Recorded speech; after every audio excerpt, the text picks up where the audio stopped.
നമസ്കാരം. ഗുരുവായൂർ അമ്പലനടയിൽ ഇപ്പോ ഏറ്റവും കൂടുതൽ ആളുകൾ തിയേറ്ററുകളിലേക്ക് വീണ്ടും വീണ്ടും ഇടിച്ചു കയറി കയ്യടികളോടെ തിരിച്ചു മറഞ്ഞുകൊണ്ട് കാണുന്ന ഒരു സിനിമയാണ് ഇത്. ഈ സിനിമയുടെ സംവിധായകൻ വിപിൻ ദാസ് ഇപ്പോ തിരക്കഥ എഴുതിക്കൊണ്ടിരിക്കുകയാണ്. എഴുതി കഴിഞ്ഞു. ഇപ്പൊ ഒരു പുതിയ പടം വരാൻ പോവുകയാണ്. ആനന്ദ് മേനോൻ സംവിധാനം ചെയ്യുന്ന വാഴ. അതെ, ഇപ്പോ സോഷ്യൽ മീഡിയ എടുത്തു കഴിഞ്ഞാൽ കളിയാക്കാനും കോമഡി പറയാനും വാഴ എന്ന വാക്ക് എപ്പോഴും ഉപയോഗിക്കും. അപ്പോ എ ബില്യൺ ബോയ്സിന്റെ കഥയാണ്, ഒരു സാധാരണക്കാരായിട്ടുള്ള ഒരുപാട് ചെറുപ്പക്കാരുടെ കഥയാണെന്ന് പറഞ്ഞുകൊണ്ട് ഒരു ചെറിയ ടാഗ് ലൈൻ ഒക്കെ കൊടുത്ത് വാഴ എന്ന സിനിമ തന്നെ പുറത്തേക്ക് കൊണ്ടുവരികയാണ് വിപിൻ ദാസ്. തമാശയുടെ തുടക്കം നമുക്ക് പേരിലൂടെ തന്നെ നൽകുകയാണ് ഇദ്ദേഹം.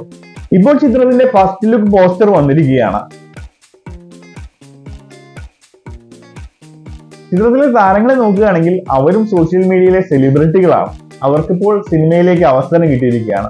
ഇവരുടെയൊക്കെ വീഡിയോ ഇൻസ്റ്റഗ്രാമിലും മറ്റുമൊക്കെ കാണുന്ന സമയത്ത് അവിടെ കമന്റ് ബോക്സിൽ ഏറ്റവും കൂടുതൽ കാണുന്ന ഒറ്റ കാര്യമാണ്, ഇവരെന്താണ് സിനിമയിലേക്ക് വരാത്തത്, ആരും എന്താണ് ഇവരെ സിനിമയിലേക്ക് എടുക്കാത്തത്.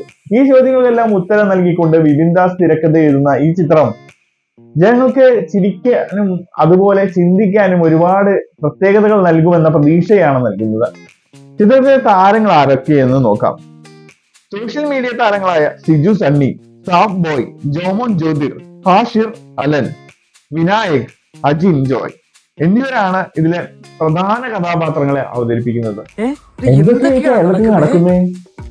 എന്തൊക്കെയാ നടക്കുന്നേ? ഇത് സോഷ്യൽ മീഡിയയിൽ കുറെ സമയം പല ഇഷ്യൂകളുമായി ബന്ധിപ്പിച്ച് പുതിയ വാർത്തകൾ വരുമ്പോഴൊക്കെ ട്രോളുകൾക്ക് ഒപ്പം ചേർത്ത് വയ്ക്കാറുണ്ട്. ഇതിലെ താരങ്ങൾ തന്നെയാണ് ഇപ്പോൾ ഞാൻ പറഞ്ഞ താരങ്ങളിൽ ചിലർ. അതിനൊപ്പം തന്നെ പലരും ജലസിംഹം എന്ന് പറയുന്ന പ്രോഗ്രാമിലൂടെ, ഒരു യൂട്യൂബ് വീഡിയോയിലൂടെ വലിയ രീതിയിൽ വൈറലായ ജോമോൻ പിന്നീട് നിരവധി സിനിമകൾ അഭിനയിക്കുകയും അവസാനം ഇറങ്ങിയ ഗുരുവായൂർ അമ്പലനടയിൽ അടിപൊളി വേഷം ചെയ്യുകയും പ്രേക്ഷകരുടെ പ്രശംസ ഏറ്റുവാങ്ങുകയും ചെയ്ത വ്യക്തിയാണ്. അപ്പോൾ താരങ്ങൾ എല്ലാവരും പെർഫെക്റ്റ് ആണ്, തിരക്കഥാകൃത്ത് പെർഫെക്റ്റ് ആണ്, സംവിധായകൻ ഗൗതമിന്റെ രഥം എന്ന് പറയുന്ന സിനിമ സംവിധാനം ചെയ്ത ആളാണ്. അതിനൊപ്പം തന്നെ ഈ സിനിമകളൊക്കെ ചെയ്തിട്ടുള്ള നമ്മുടെ വിപിൻ ദാസ് പ്രൊഡ്യൂസർ എന്ന നിലയിലേക്ക് കൂടി വരുമ്പോൾ ഒരു ഗ്യാരണ്ടി ഉറപ്പ് വരുത്തുകയാണ്. അതെ, സിനിമ എന്തായാലും അടിപൊളിയായിരിക്കും, ഹിറ്റ് ആവാനുള്ള സാധ്യത 100ൽ 100 തന്നെയാണ് എന്ന് പ്രതീക്ഷിക്കാവുന്ന തരത്തിലാണ് ഫസ്റ്റ് ലുക്ക് വരുമ്പോഴേ നമുക്ക് പറയാൻ പറ്റുന്ന കാര്യം.